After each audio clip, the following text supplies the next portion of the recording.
Hi, thank you.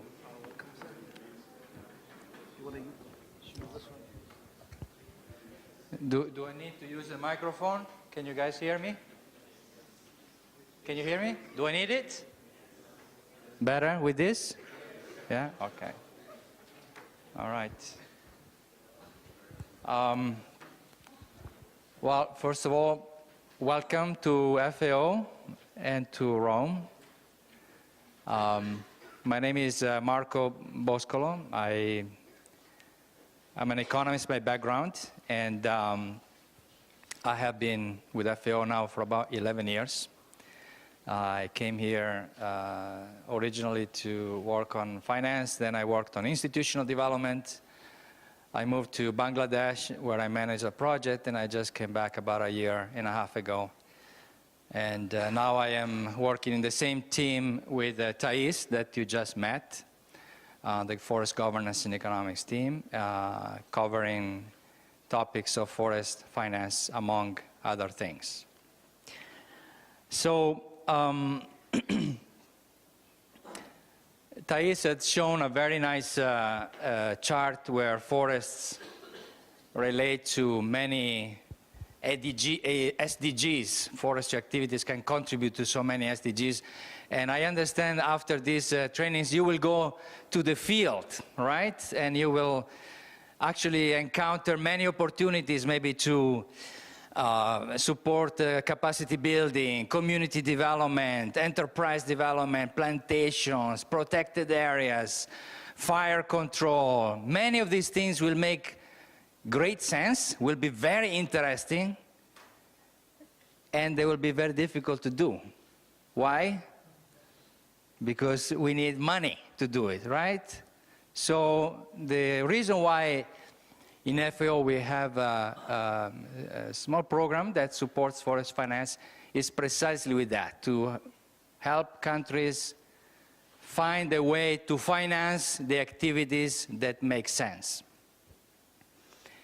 And when we think of finance, we're looking at basically three main areas. I want to basically cover them very quickly with you because I understand I have a very unenviable position to be the one between you and lunch. So I'll try to be quick. One issue is the issue of sources, where this money can come from. The second issue is the one of instruments. You know, okay, the money might be there, but is the right instrument the one available to access those sources? And the third one is an issue of conditions and capabilities. Maybe about 10 years ago, we did some studies, for example, in Latin America, where if you look at, and you interview a lot of forestry officers like you, and they will say, what is the number one issue? Well, one issue is not enough money. We need more finance. That is the problem. But what we found out is actually that lack of finance is not really a problem. It's more a symptom of a problem. The reason the forestry sector has trouble accessing finance is because some conditions are not there. So I want to just mention this a little bit as we move forward.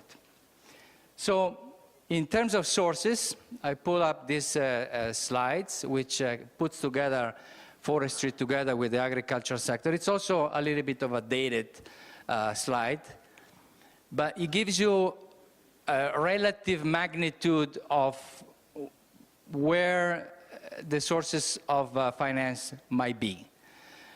Quite often we think about overseas development assistance and donors supporting our activity, but you see in this chart that actually ODA is actually a very small piece of the puzzle. Domestic public expenditures are much bigger, and private finance is even bigger. And so one question that I pose to you, and as a challenge as you will go into the field, is to think about, okay, how can I leverage also possible sources from private finance besides, you know, what the government will support us with. In terms of international ODA, I just wanted to show you a little bit what FAO is doing. Here is a map of FAO project proposals. FAO is supporting countries to develop, to mobilize resources for good forestry. One of the big funding sources you might be familiar with is the Green Climate Fund that supports countries in implementing their commitments to improve climate change mitigation and adaptation. And this is just a map of countries where FAO is working. There's a couple of projects. FAO has been successful in mobilizing funds. One is Paraguay, the other one is in El Salvador, I believe. And both of them are forestry or agroforestry projects. The other big funding source you might be familiar with is the Global Environmental Facility, which is a fund that was established already several decades ago to support the environmental conventions. And here is a map of projects that FAO supports that have a sustainable forest management component. There's about 30 projects.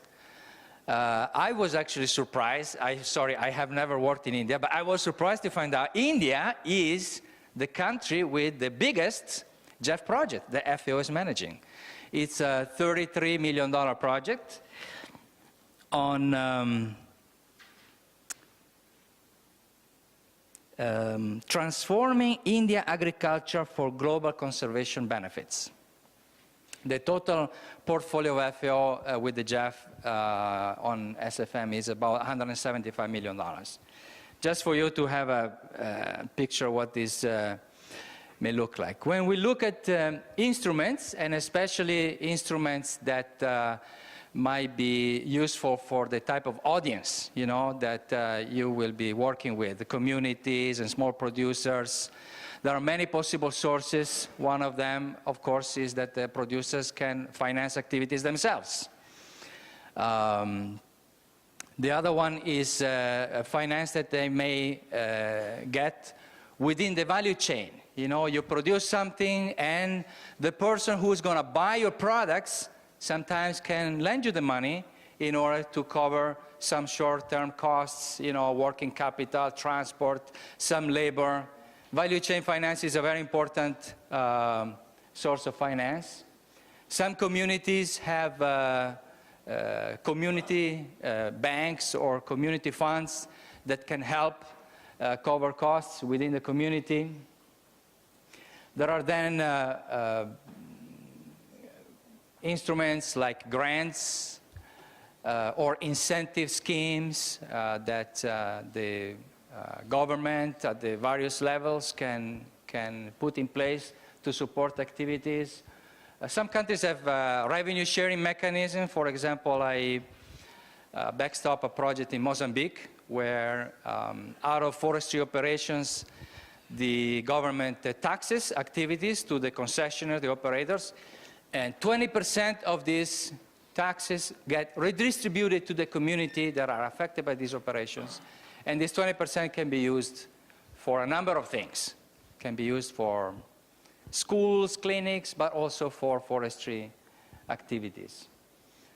You might be familiar with payment for ecosystem services, right? I see a lot of nods. Yeah, okay, great. And of course, you know, formal banking like loans are also quite great under certain conditions. So I put this slide here just to illustrate that if we adopt a value chain approach of the one that Thais was mentioning, you know, looking not just at the production, but also how these products get transformed and how they get distributed, how they are aggregated, how they are then made available to consumer, we can actually blend different types of finance. For example, the public sector can help in making some enabling investments, you know, building the capacity, building the information base, doing those investments that maybe are not so financially sustainable by themselves, like plantations. The public can make these investments, then we can have companies, we can have funds, which can make other type of investments, investment in processing or in scaling up. And the communities can play also an important role. So by looking at all these different players all together, we can actually scale up many forestry activities. Now, I mentioned earlier the importance of conditions and capacities. These are some of the typical challenges that we face, and I am guessing that you will face. First of all, in accessing finance. The first challenge is that forestry is quite often perceived as a high-risk business.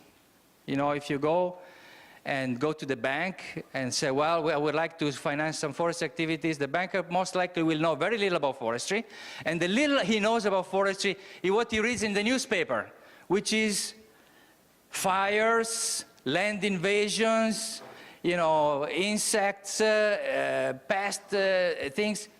So it is perceived as a very high-risk business. The second issue is that forestry value chains are often very fragmented.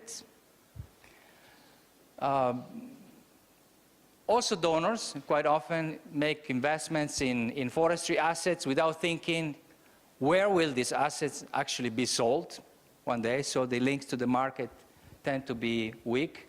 There are unattractive investment conditions in many places because of weak governance, because of insufficient infrastructure, high transaction costs with getting permits.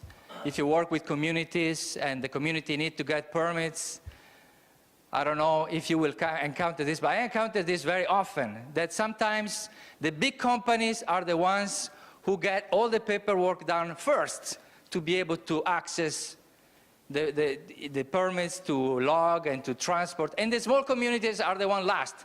And sometimes they get the permits maybe only at the end of the harvesting season, and so they cannot even operate. So these are some of the, you know, conditions. The financing instruments may be inadequate. Maybe the bank has a credit line for agricultural activities, but maybe you can only borrow money for, and you have to repay within 1 year or 2 years. Well, it doesn't work for forestry. Or maybe the activities that are needed in forestry are not linked. They're not listed in the type of things that the bank will be able to provide. So these are financial instruments.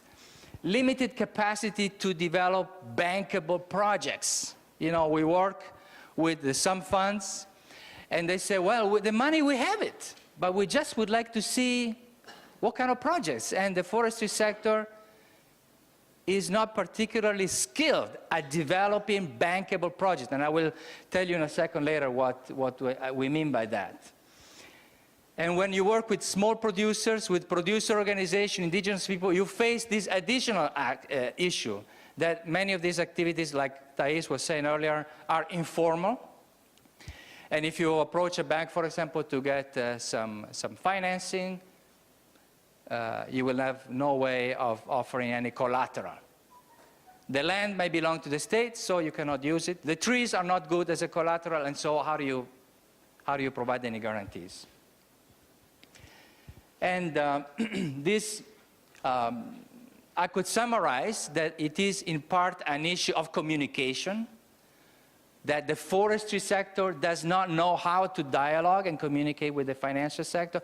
And the financial sector, on the other hand, knows very little about the forestry sector. This is something maybe you can play an important role when you go back to your work. It's an issue of capacities, and it's an issue of governance, as I mentioned.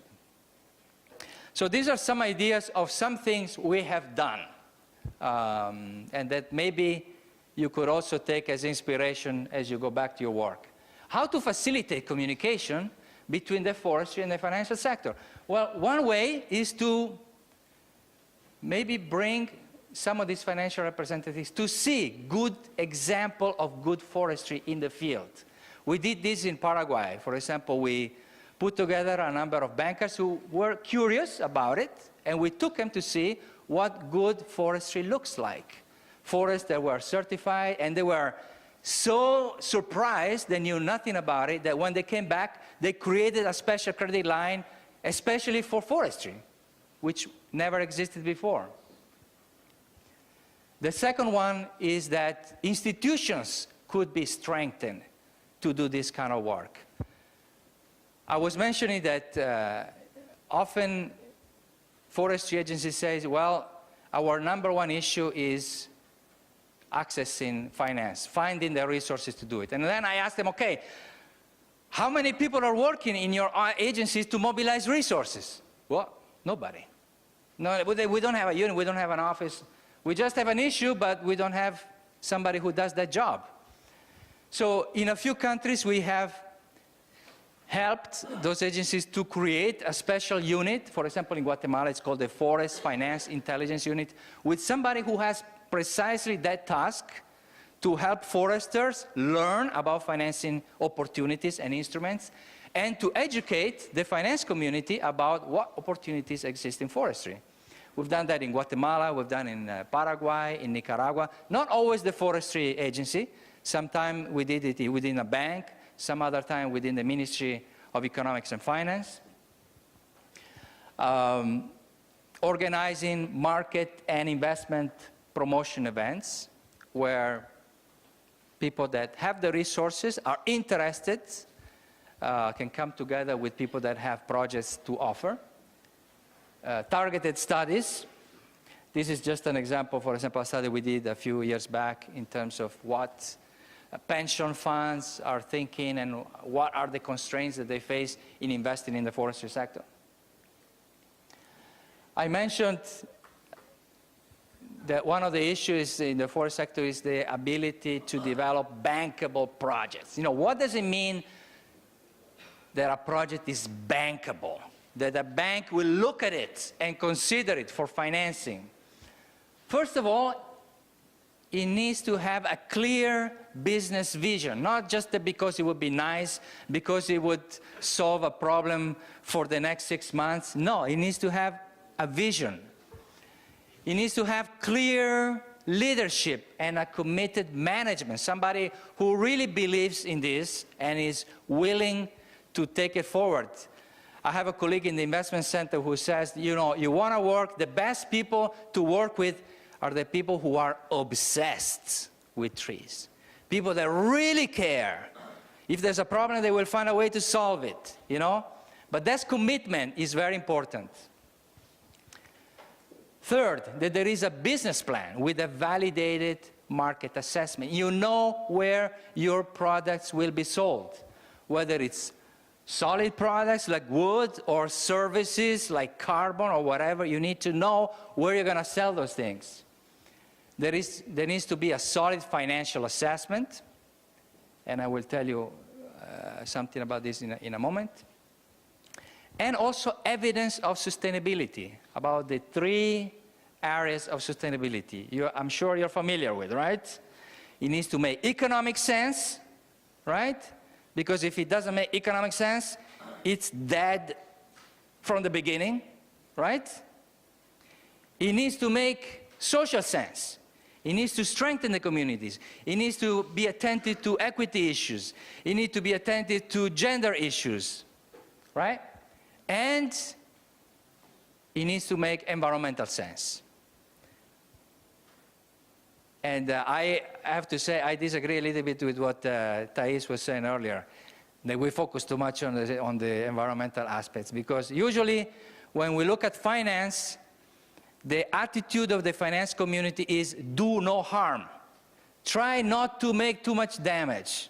You know, the economics is very strong, the social a little bit, and when it comes to the environmental things, the keyword is do no harm. While I think we should move from do no harm to do good.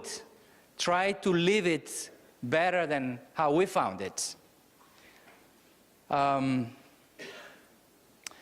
just want to share with you a couple of tools that you might find useful for yourself when you go back. One is a market analysis and development tool that was developed a few years back.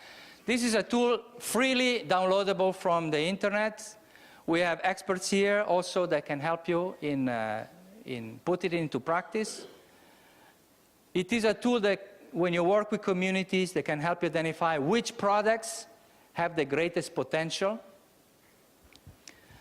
where the market could be, to assess the entrepreneurial abilities within the communities or the producers to actually develop a business out of it, and how to start it up.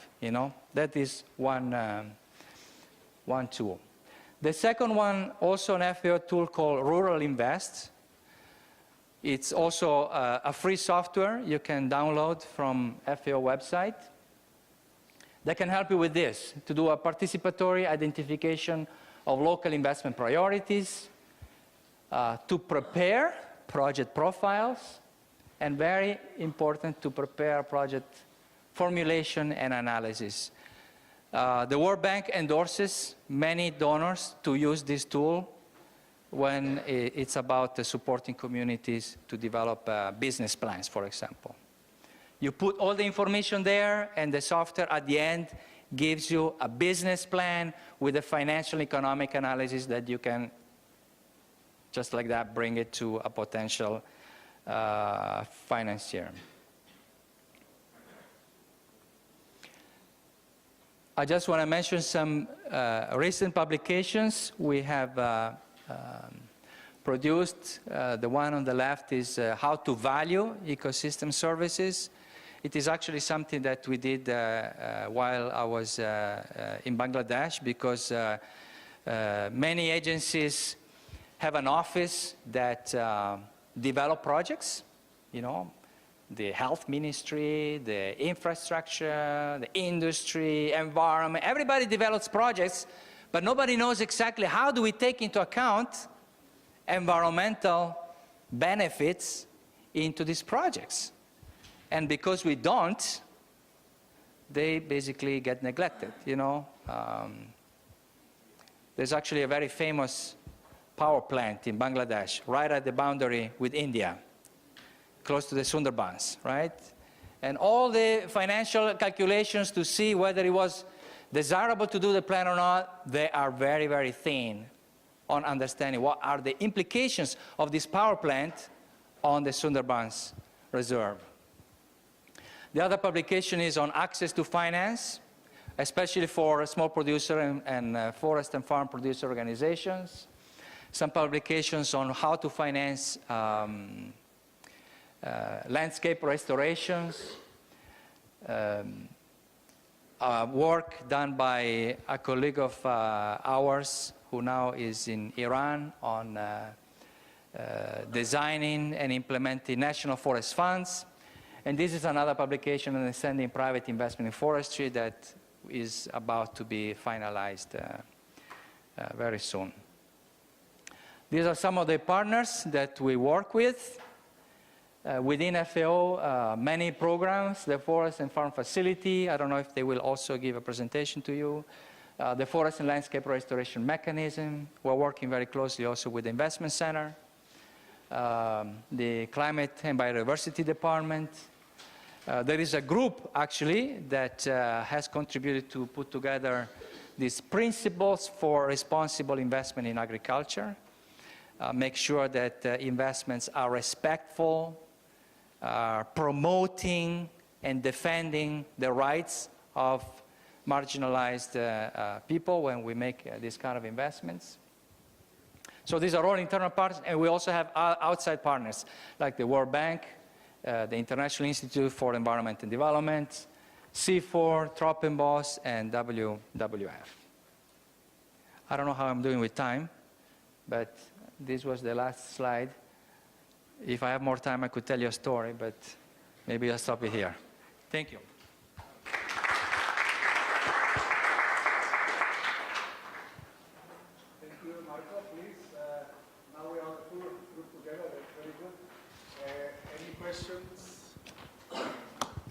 from your side.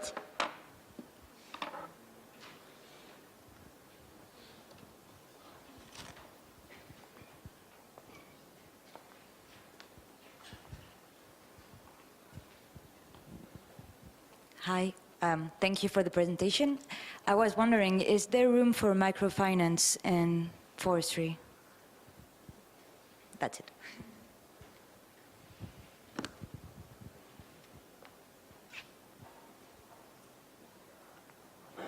Yeah, maybe we take one or two other questions and then. Is there any example of green bond in forestry sector around the world? Green bonds around the world.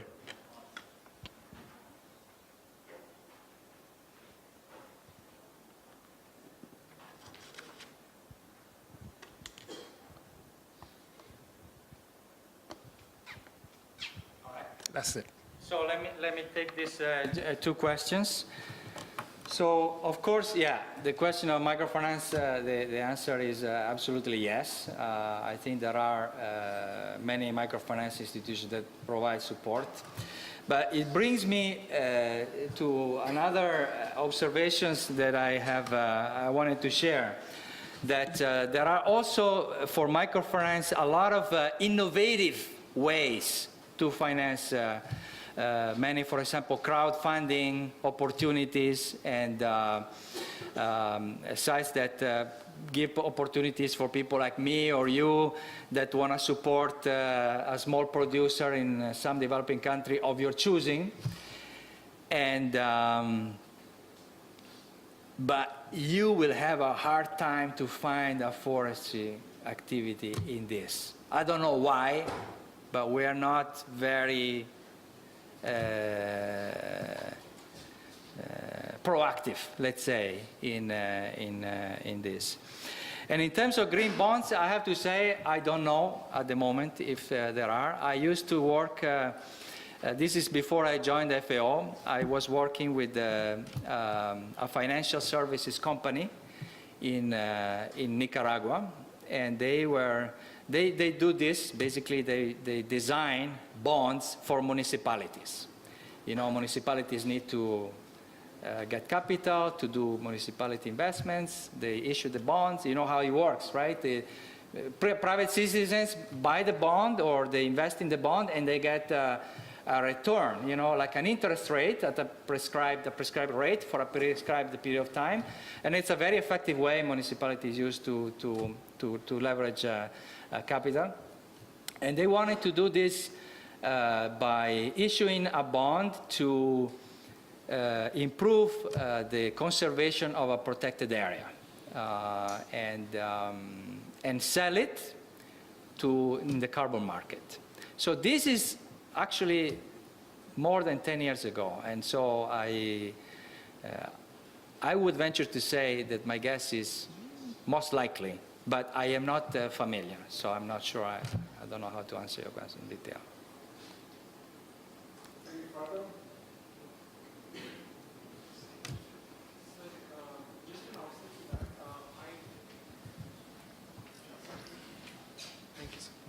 So I just wanted to know your analysis of the different carbon trading mechanisms that were taken up in the UNFCCC, the Kyoto Protocol, and to what extent has that been able to achieve the objectives, and what is your analysis, because since you are from this field, so probably you can give a more refined view on that related to the carbon trading mechanisms and the success or the failure, or where are we today? Well, what I can say in a nutshell is that the needs are huge compared to what has been pledged, and that of what has been pledged, actually what has been transferred, it's even less, and so it remains a huge gap between what is needed and what is what is being mobilized now by the various, not only the Climate Fund, the JEF, the GCF, but also the bilateral initiatives on this topic. Sorry, it's a little bit general, but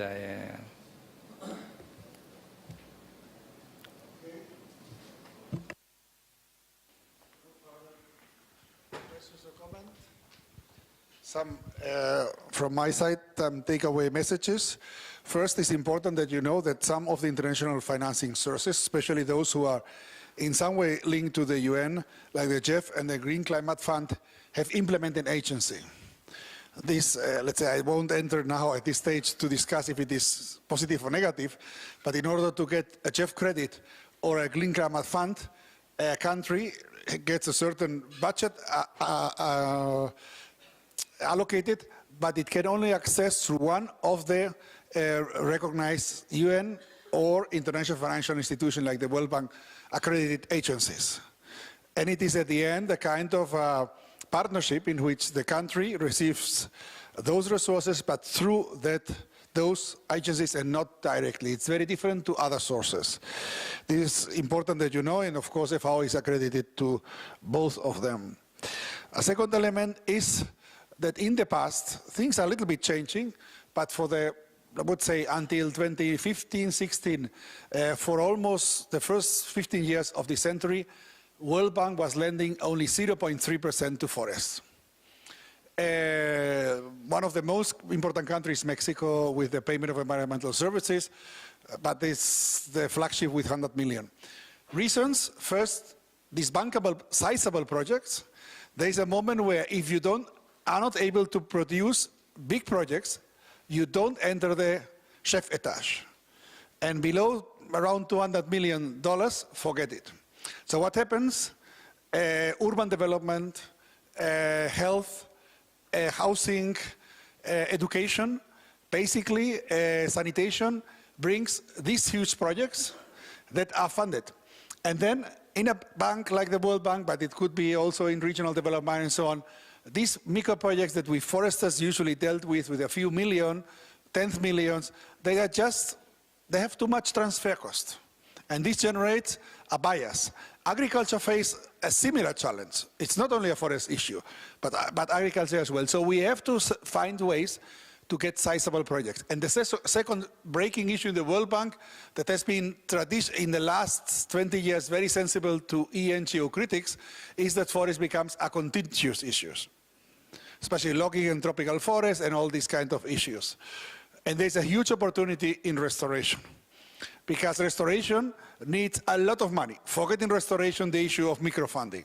Restoration is huge. What your neighbors, the Chinese, are doing requires enormous amount, not only of capacity, technological and so on capacity, of funds. Below $1,000 per hectare, you have to have very low salaries. There is no way you plant a hectare and you succeed. So if what you really want to plant huge areas, you need huge money plus your technical capacity. It's not only an issue of money. And that is one of the areas where easily you can come to sizable projects. Because with domestic money, it's maybe a little bit difficult. So think of restoration as an important opportunity. And then you have been surely discussing with my former colleague Peter Zoka the issue of international forest governance. A bridge to finance is the fact that the JEF, that until now has been the main source in this area, just recognize existing conventions. So the first handicap of not having a convention is the invisibility in this mechanism of forests. Of course, there is a reality. And at the end, the JEF found a solution of cross-cutting projects that could have forests either under biodiversity or desertification or climate change, or even better with the two of them. But you have to enter, and you may recall the European Common Policy and the lack of forests that was discussed with the colleagues in Spain, that generates very little resources. This is an EU problem, but we face it globally. That at the end, the JEF is investing a lot in forests in proportion, but always to the back door because there is no forest convention. So just to see that this issue has consequences. And finally, there is a need in this area to normalize forests. Forest is a huge inert, like also agriculture, but even worse. It's a sector where we have very difficulties that the finance sector access, despite it has an asset value. but it's difficult. And the insurance sector is even less present. Think of investment in fire-prone areas. If you don't have a way to ensure that risk, you're in a difficult, and there are many economic sectors that would not exist without insurance and finance access. So the earlier we normalize forests to other sectors, the earlier we will move forward, because this anomaly cannot work. And frequently, many things are not happening in forests due to short-term lack of resources. It can count, but there's a lack. How can I start financing? Because I don't get it.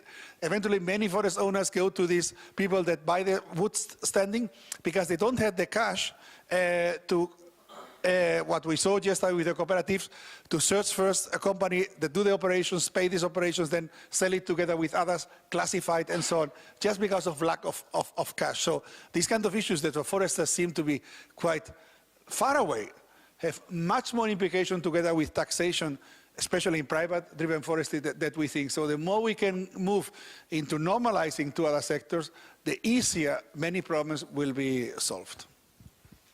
And of course, Marco, thanks a lot for your wisdom, for your time.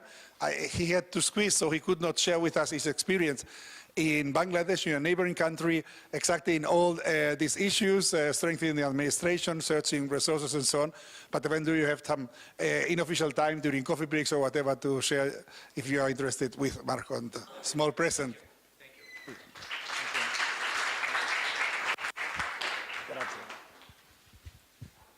And I think we would move to the lunch break, no? I think you have one more. We have Ansi, you're coming now or in the afternoon?